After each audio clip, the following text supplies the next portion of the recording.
What's up YouTube? It's your boy Anime Princess, and today we're going to go over my Tornado Shot carry character.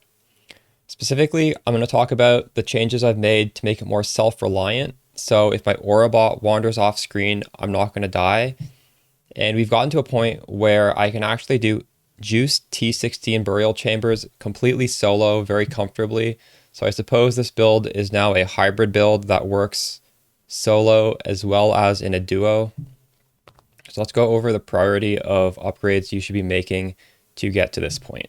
When transitioning off of a pure carry setup into a more flexible hybrid or solo character, most important change to make would be adding in our own auras. And to do this on an extreme budget, all you'd have to do is grab the Charisma wheel as well as Sovereignty instead of whichever anoint you're using. And we're going to drop the Tincture Ascendancy that we have this league for charms because we need to have those extra sockets in the boots for the auras. And a very extreme budget, you just use Purity Elements with an Enlighten and Grace for defense. And if you are an Ellie bow, take your pick between Anger and Wrath, whichever one balances your Trinity better. I'm using a Phys conversion bow, so I'm going to go with Hatred. However, this is extreme budget, and I want to talk about what I'm actually doing. This is my character, and I have a 6th link with the auras and a 6th link for my bow. The auras are Petrified Blood with Enlighten, Hatred, because I am the Phys variant, Grace, Purity Elements, and I actually don't have a 5th aura in here. I'm just using the socket for movement skill. Purity Elements, you could drop for haste if you are getting ailment capped somewhere else, but I'm not there yet. There are 4 main benefits I see to adding Petrified Blood to the build. Petrified Blood is pretty good as a defensive layer against everything except for damage over time. Petrified Blood also gives us permanent overleech. This means as soon as we take damage, we're going to have our full leech rate in effect to bump us up instead of having the slow ramp up time. Overleech also enables our large clusters, which may have conditional damage based on if we're leeching, because overleech is leech all the time. Petrified Blood also enables Divination Distillate to function very easily because a life flask will keep healing you over half. So as long as you keep pressing your Divination Distillate, it's always going to be up.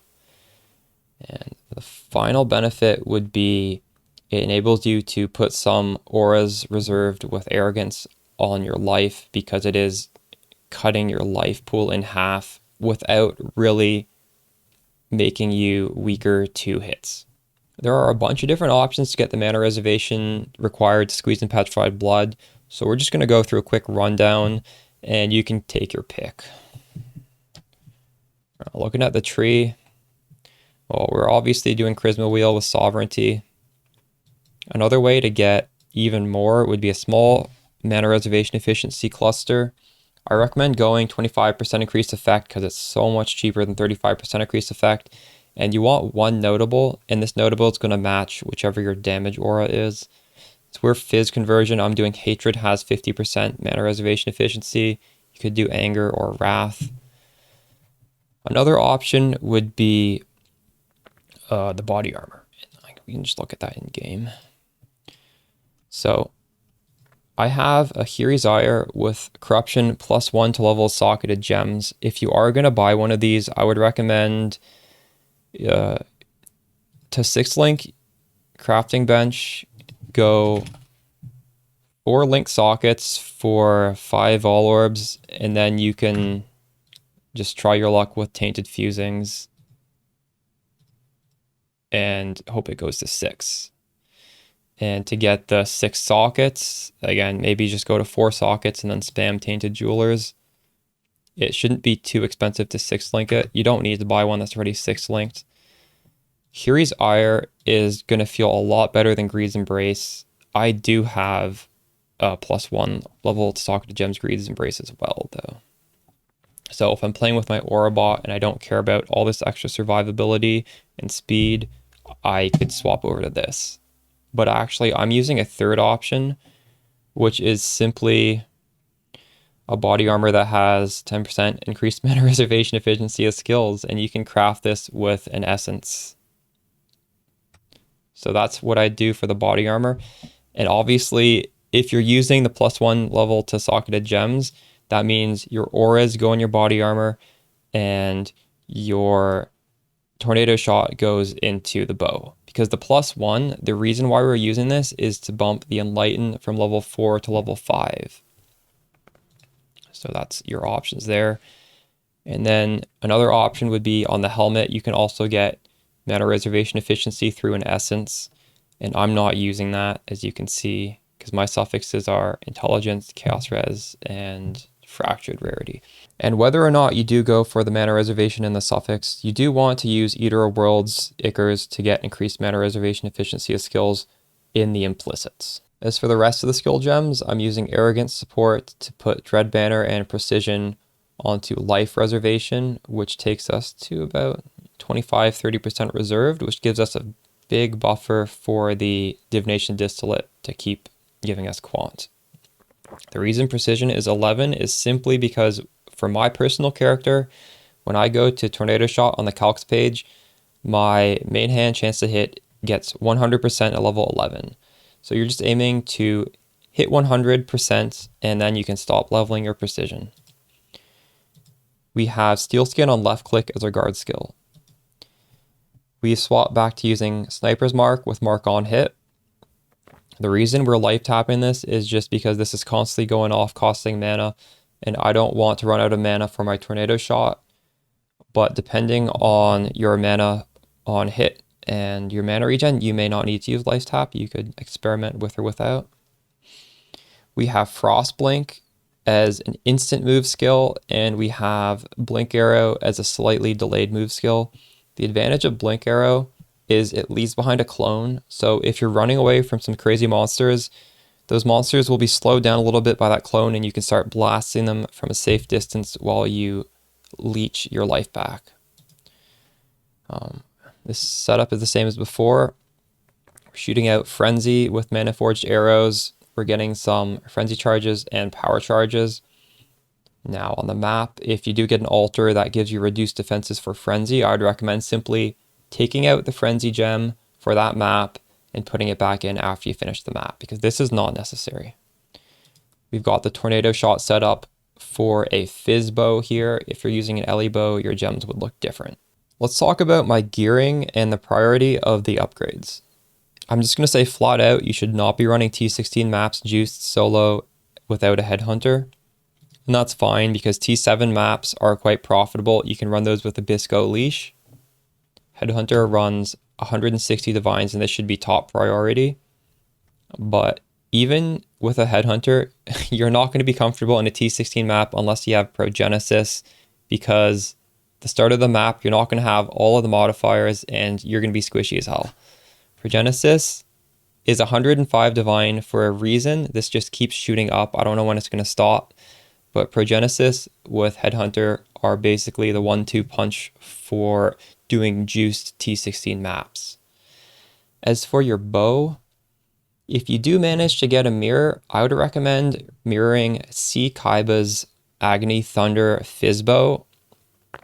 I don't know if this is quite as important as getting the Headhunter or the Progenesis. The reason why this is nice to have if you do have a mirror is there's no mirror fee. You can just tip him whatever you feel comfortable with. Nowadays with TFT, there's a trend where, if you want to mirror something, you need 2 mirrors. So, props on this guy, doing a great favor to the community. And you could just check out his stream. I think it's C Kaiba 9. It's in my stream title. And just whenever he's online, just get that done. As for the rest, I would go fix your res with a Venter's Gamble. This is a pretty good Venter's Gamble. You don't need to use a Mirror or a Calandra's Touch Ring. You could always just scale back the rarity, maybe go for an 8 or 9% quantity with a lot of res just to make sure you're capped. I'm using a 1 Chaos pair of gloves for This is only useful if you're using the Phys bow. And obviously, we could craft a pair of rare gloves that would give us 60% conversion. So that will be done in the future. I don't think it's too important of an upgrade, so I haven't done it yet. And if you do craft the rare gloves, obviously you need to get 40% more, which would just be down here on the mastery. 40% Phys damage converted to cold damage. After all of this, I'd say the next upgrade would be a Thread of Hope Massive Ring. And these will run you around 70 divine. So this is like quite far into your investment, and it just saves a bunch of passive points, which lets us fit in another large cluster, which is handy. Suppose we should briefly go over the charm options. So I'm using Gain Adrenaline for 4 seconds when you reach low life, which is handy with Petrified Blood because we're constantly bouncing back and forth. And we're also going for Culling Strike, which is nice. Leech is instant, feels really good. The final one is Onslaught on Kill. And some of these suffixes are giving me Spell Suppress to cap. We're also using a That Which Was Taken. This is giving us Recover Life, Energy Shield, Mana on Kill. And this is something my boy Depano suggested. Specifically, the Energy Shield on Kill. This may not be obvious because we don't have any Energy Shield, but when we run with a Headhunter, you will get a ton of Energy Shield, and this just helps give us a way to recover that. I have Hexes Proof. Hexes can affect hexproof enemies, as well as cannot take reflected LE damage here. And we'll also go over the options that I'm not using, because there are a lot of good things. All right, so yeah, reflected LE damage I'm using. This is like quite a bit of attack speed after you kill a rare unique. That's kind of handy. Blind enemies on hit. I would like to have this.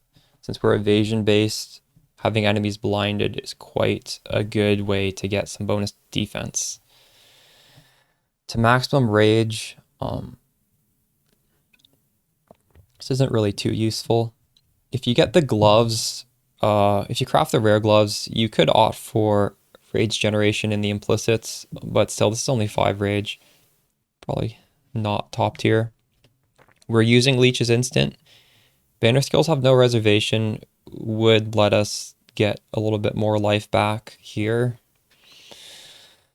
Unaffected by bleeding while leeching. This would be nice. The way I'm getting this right now is just Steel Skin on left click, which is also perfectly fine. LE Pen is always handy. Mana reservation efficiency is great. And we already have Hexproof. Nearby enemies cannot gain Power Frenzy during charges. It's alright. I wouldn't say it's great. Nearby enemies are chilled. This is actually useless for me right now because I'm Phys conversion, so we're no longer using Secrets of Suffering. So I'm chilling everything anyways. Extra resistance, if you need it. I don't actually need that. Culling Strikes, it's what, like 11% more damage. You probably want to have that. Cannot be blinded, not too important. I'm not too sure this is important either. Skills fire an additional projectile. This would be the premier one. I don't know how much this costs. Last I checked was 50 divines. I wouldn't be surprised if it costs even more now. Projectiles deal damage as they travel further. This is a significant chunk of damage. Phasing on kills, nice. Spell suppress. We're using this on a bunch of our charms. And then onslaught on kill. So there's a bunch of options you can get there. I think we can wrap up this video. Maybe do a quick rundown of the skill tree first. So one thing not everybody takes is this cluster here. But I was not maintaining perfect uptime on my flask while mapping. And this really helps with that. We're getting basically double the flask charges and, you know, reduce flash charges used, a little bit of increased effect, a lot of flash charge gain.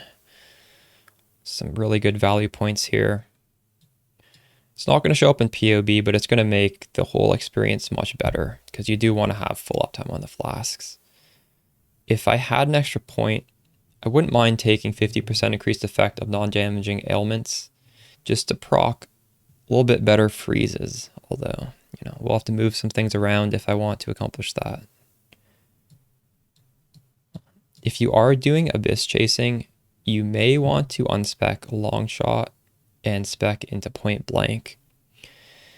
This would make it so you do a lot less damage to things far away, but when you're abyss chasing, you kind of want to move a screen away from the spire as soon as it spawns and then let the rare monsters run at you.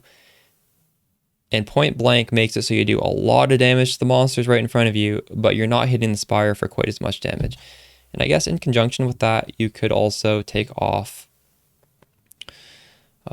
Awaken Fork, so that your projectiles aren't going to fork and then chain into the spire, and just put in Awaken Cold Pen or something else instead. So that's like a little bit of tech you could swap around on the tree for that specific strat. Yeah, I don't think there's really too much to talk about. If you haven't watched the first video that goes over how to choose a lethal pride, it goes over most of the passive tree. We've only made some slight adjustments when we moved on to being a solo gamer. So I still stream almost every day on Twitch with my buddy and aurabot Slayer with this character we've gone over, who can now do solo maps as well. So if he's busy, no worries. Also, when we do these juice maps, if we split up to loot, I'm not going to die because, you know, I can stand on my own. Feels really good. If you guys want an update on his character, because he's been pushing out updates, I don't know, maybe I can convince him on a future video to go over his path of building. But for now, I'm just going to include his character sheet in the description below. Any aurabots wanting to look at what tech he's using, you can just examine the POB down there. All right. If you guys enjoyed the video, catch you live on Twitch. Peace out.